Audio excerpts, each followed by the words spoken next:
Oops. Okay. No one likes the before Prince Cinderella. It's depressing. God damn it.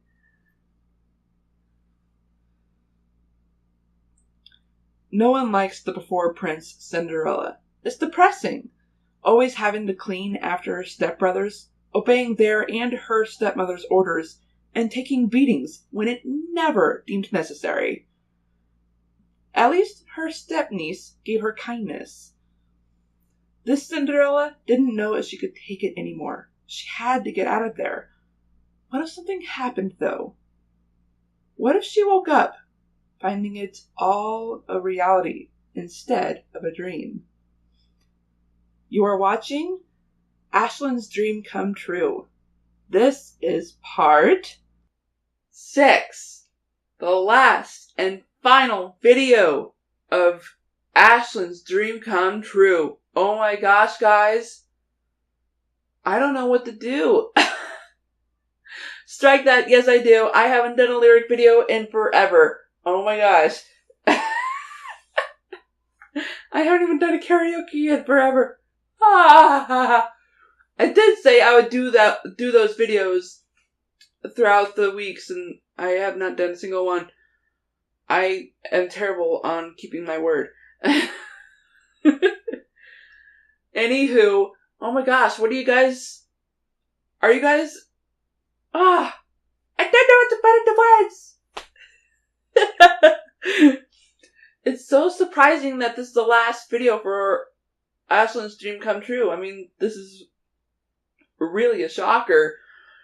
I mean, I never really expected to be reading Ashlyn's Dream Come True again. That's another thing. You guys probably didn't know, if you're not watching this for a second time. And when I say that, I mean the book. Because I had read this book previously on this channel, but it was like a super long time ago.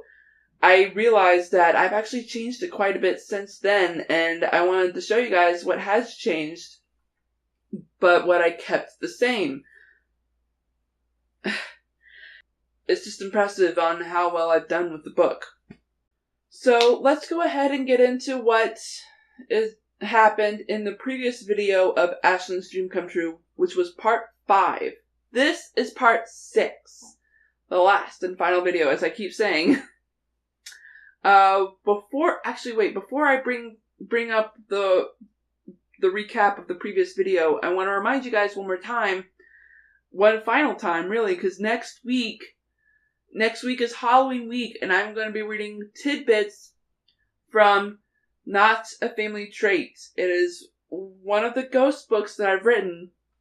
It's mainly about a young girl who falls out of a second-story window, and with her deceased mom's ghost, she helps the girl come back to life, and incidentally given her the power to see and communicate with ghosts, which is really cool, but at such a young age, especially at a point in her life where she's having difficulty with, since I'm not going to be reading the book on here, I might as well tell you guys, with, the girl, Melissa, she has difficulty reading. In other words, she has dyslexia. And so throughout the book, I constantly remind the reader that she has dyslexia. Even because at a young age, she's having difficulty even saying the word dyslexia. Which is, I hope, is probably a good thing to do, because in the book, she's 11 years old, she turned 11, and she's having to deal with seeing and talking to ghosts and all that. Anyways, I'm wasting time. Let's go ahead and do the recap of Ashlyn's Dream Come True from the previous video. So what happened in the previous video, she hurried out of the ballroom of Sir Edric's house, and she gets to hear her step-family commenting on how grand the ball was, even though she was there herself. And so she's having to pretend that she was not there, even though she was describing it pretty accurately, really. Was it a few hours later? No, it was a little bit after her step-family went to bed. She decides to dance and sing in the kitchen, and in the process, one of her stepbrothers comes in wanting to ask for warm water with honey in it, and he gets to hear her sing. He gets to hear her dance, and he realizes, my gosh, she has an incredible, I forgot she had an incredible voice, and oh my gosh, she was that mysterious girl at the ball. He's actually really happy about that.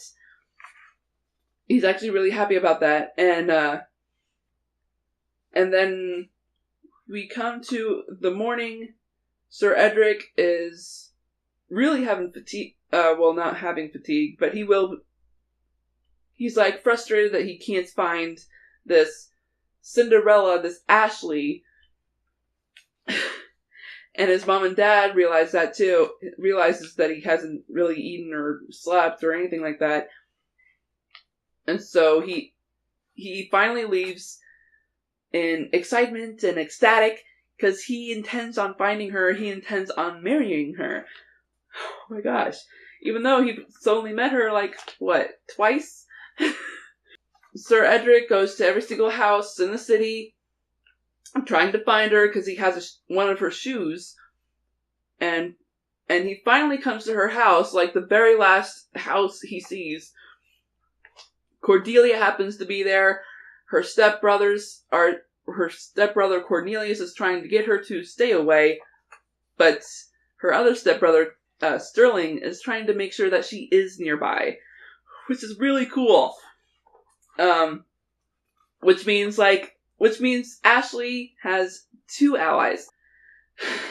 Agatha comes out, realizes that she is her because, well, really, the shoe is about to be put on her. Agatha doesn't want her to be the so-called princess that Sir Edric wants to marry. And Ashley is basically heartbroken because that was part of a set that she really wanted to keep. She was heartbroken. And that's actually where we start. I'm going to go ahead and stop and start reading. Ashley remembered something. She had placed the other shoe in her waist apron, should Sir Edric ever come to her house. Plus, Ashley didn't trust her stepfamily one bit, save Cordelia. She put her hand in the big pocket of her apron and pulled it out. Sterling gasped while widening his eyes. "I knew it!" he whispered excitedly. Cornelius looked at him and then glanced in the direction he was looking. He gasped as well. "No, it cannot be," he whispered. The right-hand man was shocked to see Ashley holding the other shoe. "Edric, look!" Kumar whispered to him.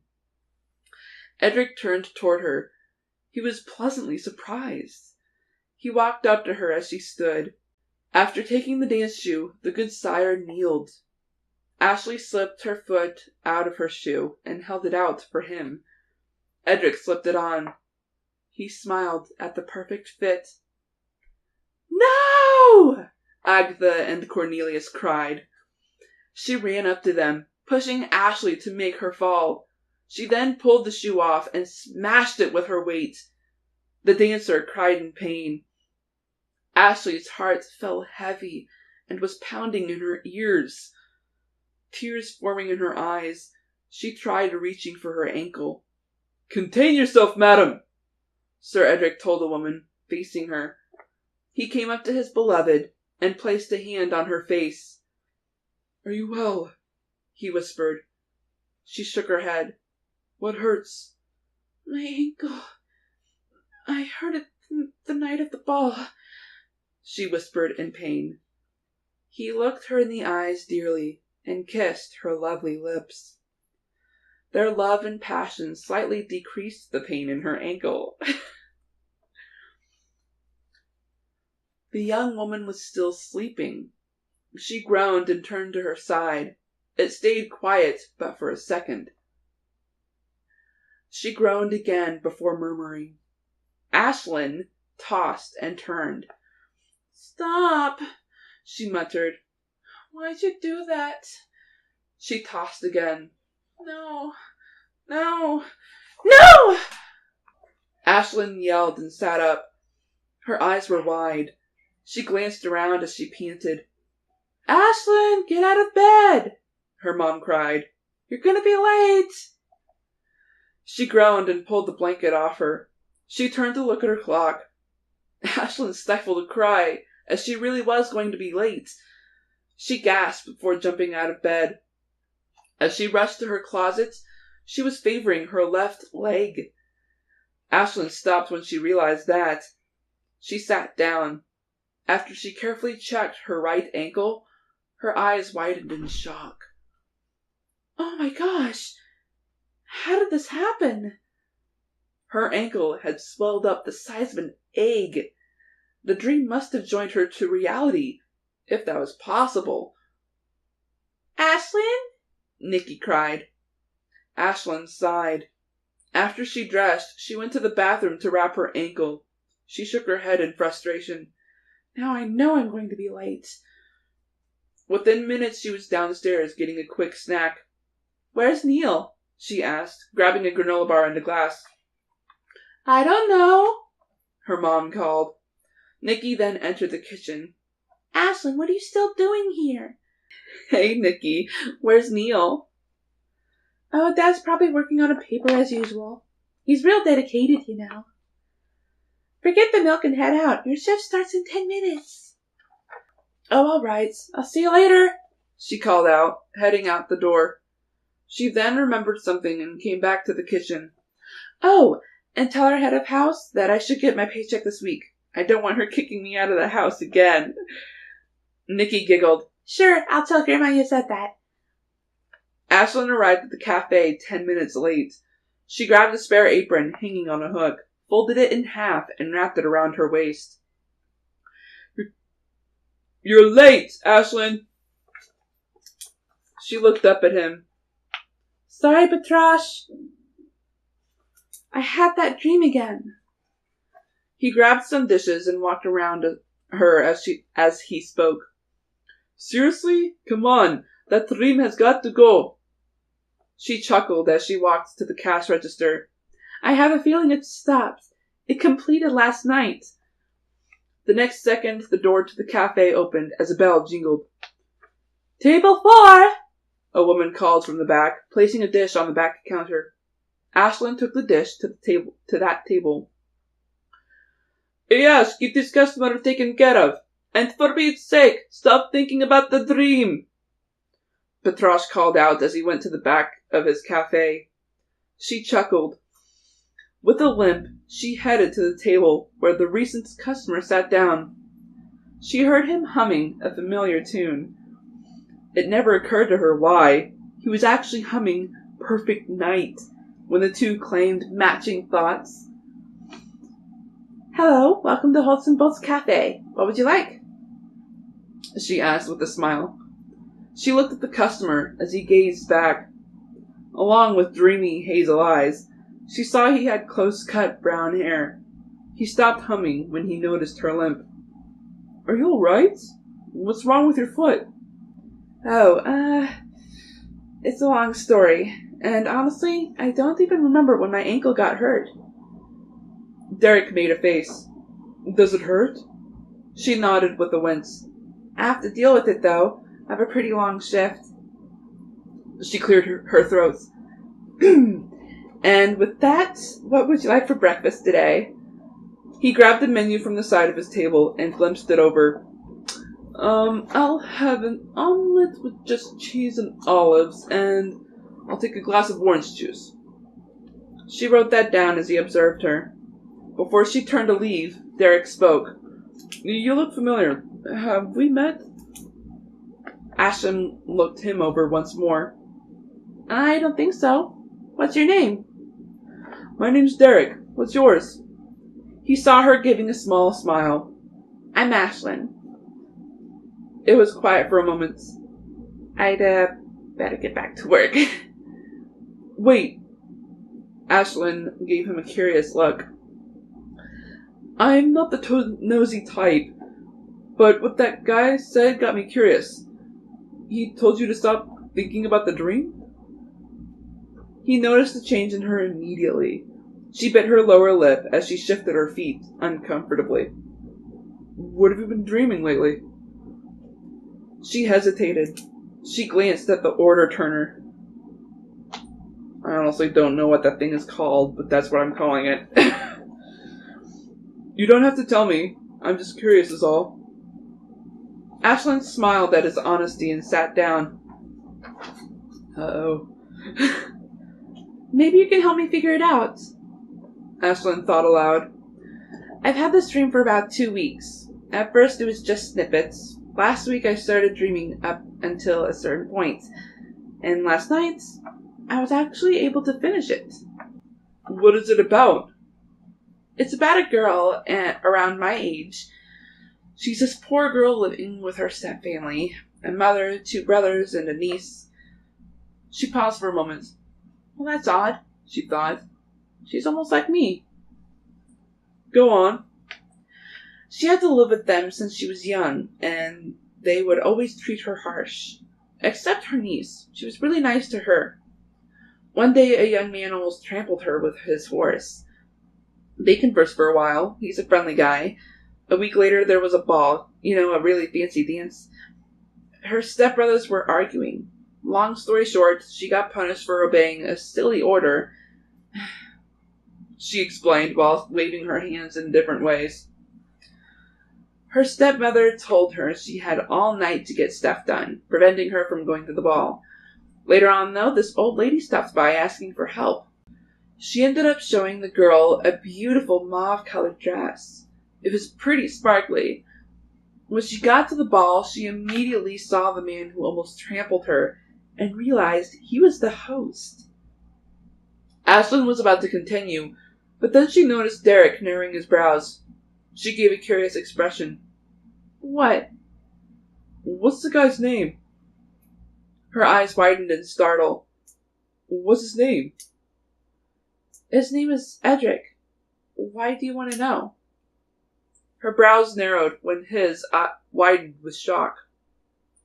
What's wrong? It stayed quiet for a long time. Ashlyn, get your butt back to work! She jumped, glancing in her boss's direction. She looked back at Derek. I'm sorry, I have other customers to help. Of course, and you know where to find me. Ashlyn giggled. She stood and went back to work. Eventually, she placed his meal and drink in front of him. At that point, Derek's humming had turned to noises and sounds for their song. She then realized he knew the tune of Finding Love. Her hand still holding his drink, she stared at him wide-eyed. If he knows that song, well, what does that mean? She thought. She didn't know. It didn't stop her from whispering the next few lines. I know you are too, for I've lifted you up to the skies. She expected him to stare at her as well, but he gasped. In the arms of my... Stop, he whispered. She looked at his eyes, his dreamy, hazel eyes. He slowly looked up at her. Ashlyn bit her lip when she saw he was scared. You're Ashley? After pulling her hand away, she made a timid and unbalanced curtsy. Most of the pressure went on her left foot to avoid using her sprained ankle. It caused her to fall forward toward him. Derek slid as quickly as he could. He couldn't let her fall. He caught her, but not before her right ankle thumped on the floor. Ashlyn whimpered her cry. I don't understand, she muttered. He helped her to the other side of the booth. Are you well, Ashley? She shook her head. What hurts? My ankle. It was sprained during the dream. She gulped. It happened in the dream, the night of the ball.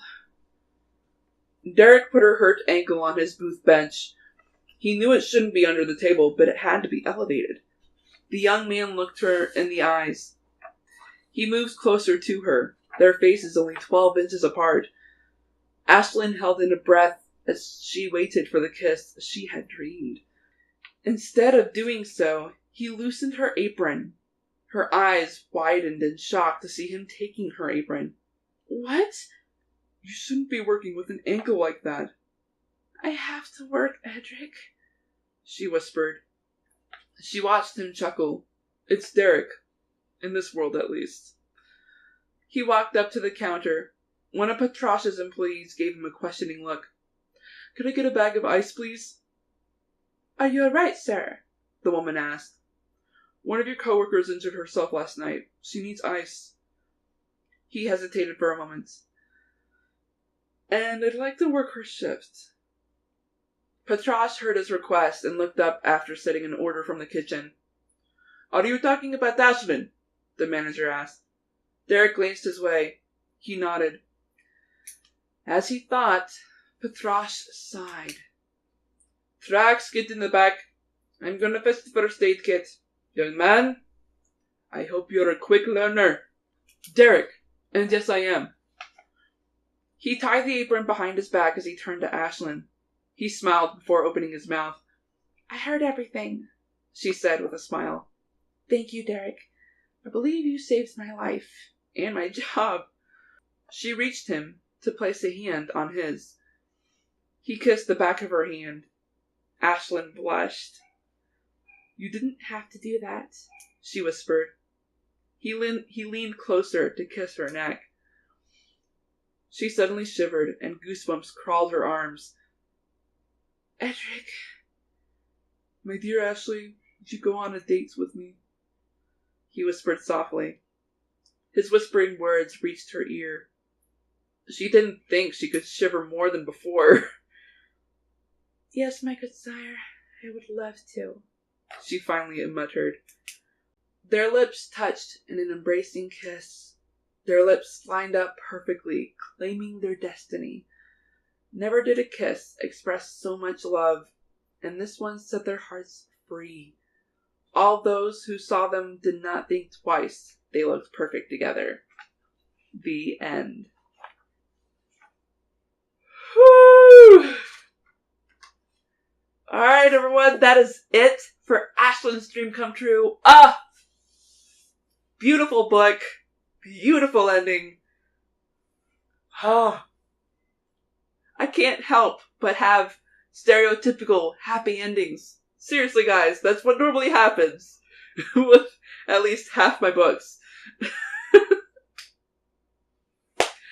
Thank goodness I have a book series that requires weird endings.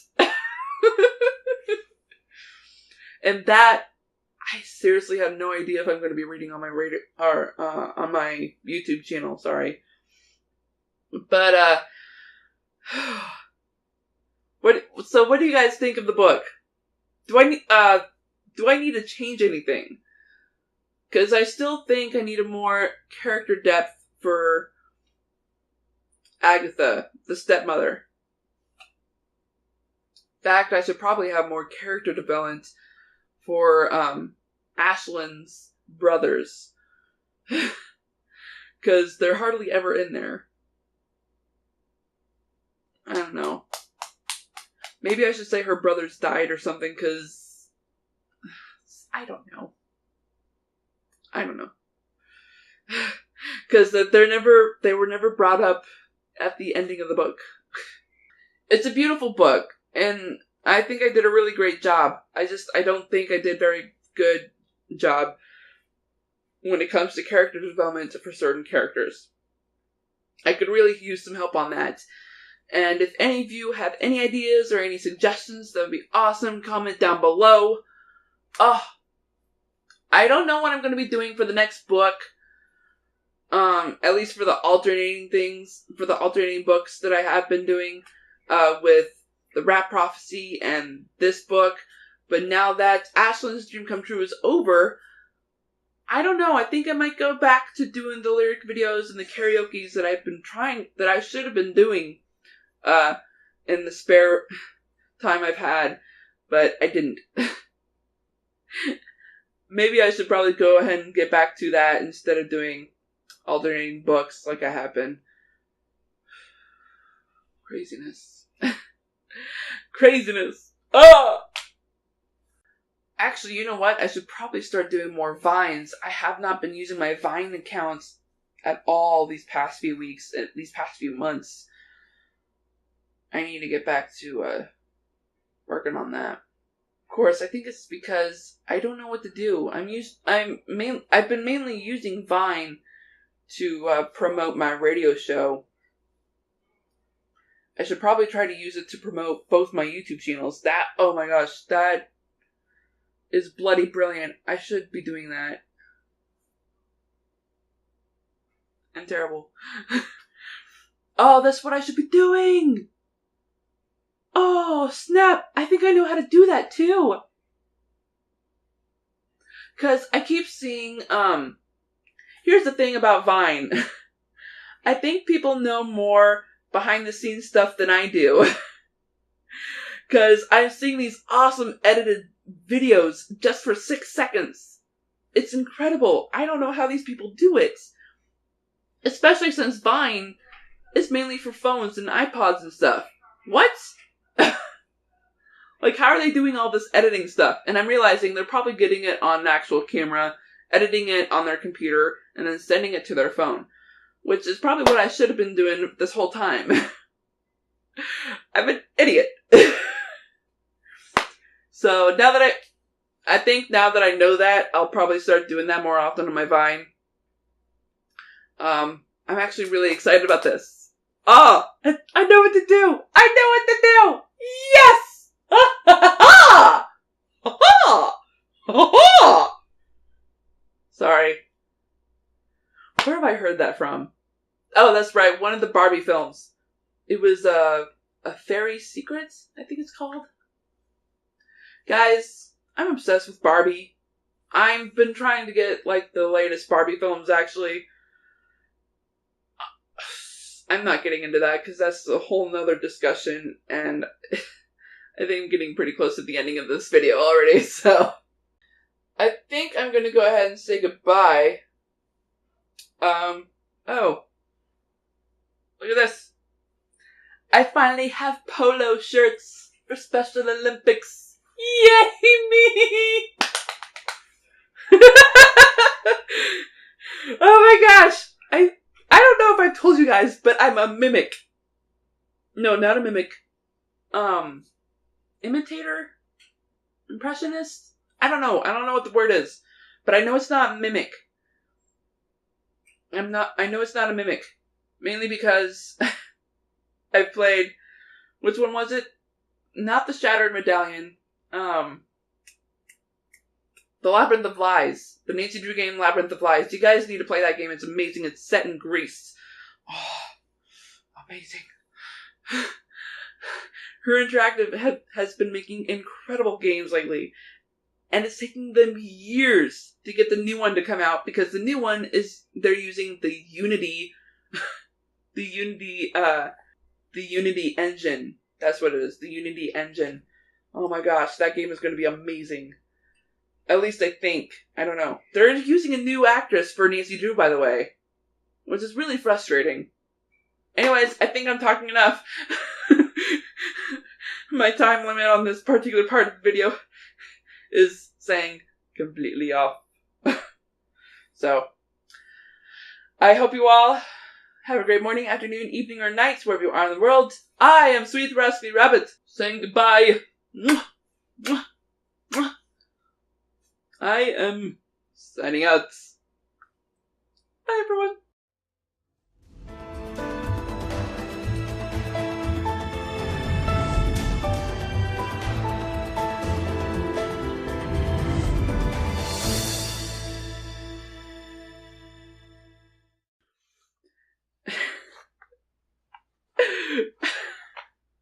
Gosh, I'm thinking of a scene from Frozen.